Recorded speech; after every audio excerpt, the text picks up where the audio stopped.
So this is my office by the creek today, but I don't have my microphone, so I'm not going to record much video. I'll take a picture and then add some narration later.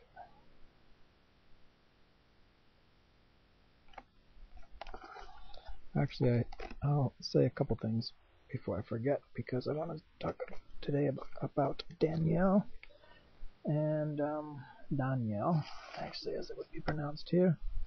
And I'll let you watch the creek if I can. It's pretty hard to hold the laptop.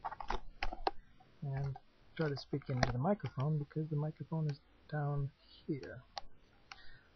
Anyhow, about Danielle. I thought Danielle came to the gate today, which was locked, when I was talking to Alex and Agatha. And I just waved to Danielle because I didn't want to spend time with him right then. And I felt a little bit bad, but I was hoping he would just wave and keep on walking. But he climbed over the fence. And he came up to us, and I didn't want him to feel so free to climb over the fence and just come in whenever he wanted to. So I said, like, come with me, and I tried to explain to him that we're busy. And then I noticed the keys weren't in the gate. I thought I left the keys on the inside of the gate, and then I immediately suspected that he took them when he climbed over and saw them there. And then he started getting defensive right away, and then he climbed over the fence again to leave, and I told him to wait, and I said, come back. And he did. He came back, climbed over the fence again, so now he's inside again. And then, just about then, Alex found the keys. So then I felt bad because obviously I falsely accused him, basically, of taking the keys. And yesterday, I don't know if I made a video about him taking the pen, but yesterday he took a pen and then he put it on the ground, or I'm 99% sure he did, innocently, and making it seem like he didn't take it. But yesterday also I talked to Christian, and he said that Danielle's father, whose name is also Danielle, apparently steals a lot of things and drinks a lot, and Christian's pretty sure that Danielle's father stole Christian's bicycle. But Christian didn't want to prosecute him, and because he would have gone to jail, and that wouldn't have really helped the family.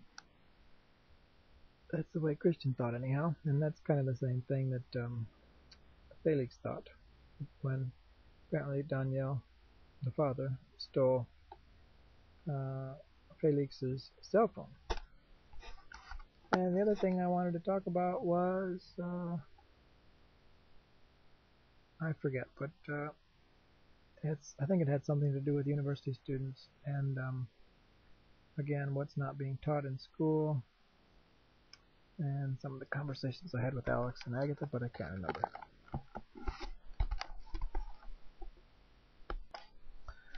Well, I'll say a little more about Danielle. I felt really bad when I realized that I falsely accused him, and I've been thinking later about how much that must have hurt him. And actually, I'm a little bit afraid now he'll feel resentful and steal something, like, just to get back at me. The other day he keeps trying to come in the house, and the other day when I was in the house, he came and stood at the door. And then when I wanted to come out, he just kind of stood there, blocking my passage. And that reminded me of when the kids blocked the door when they were doing competition for the dance in Turgo Moorish, because the teacher had locked the door from the inside because they were coming in and out. So some of the kids on the outside then blocked it with a bench, so even when the teacher wanted to open the door from the inside, they couldn't. So that was their little act of defiance, I guess, or revenge. So anyhow, so I've been thinking, as I've been rearranging the creek, trying to make it flow a little more quickly so rocks don't just get all black with mud and dead leaves, etc., and decaying leaves. Not to mention that there's surely horse manure and cow manure and who knows what else upstream that's making the rocks black down here. But anyhow, it doesn't really smell bad right here. It smelled a little worse, I think, before I cleaned it up. And so that's the idea of my creek cleaning project.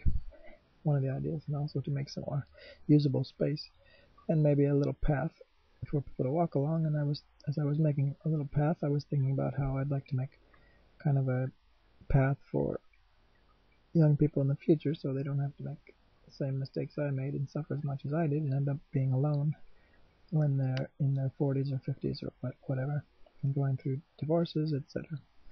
And I was telling Agatha and Alex about this idea, and they kind of were listening.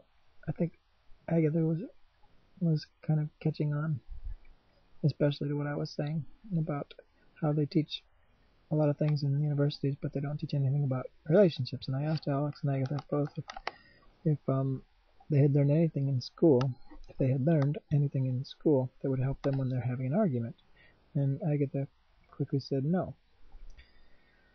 So anyhow, back to Danielle. I decided that what I'm going to do is I'm going to call Orshi, and I'm going to ask Orshi to talk to Danielle over the cell phone and ask Danielle how he felt, and tell Danielle that I felt bad, and so at least he knows that I felt bad and that I'll try to kind of repair the damage if I can a little bit today. If I can reach Orshi and Danielle both today, if not, I'll try it later because it's important to me that I do everything I can to try to change the direction of Danielle's life and everybody's life as much as I can. And this is the best thing I can come up with so far, is to just, since I can't speak to him and say too much, have Orshi explain things to him and ask how he felt. Oh, bye.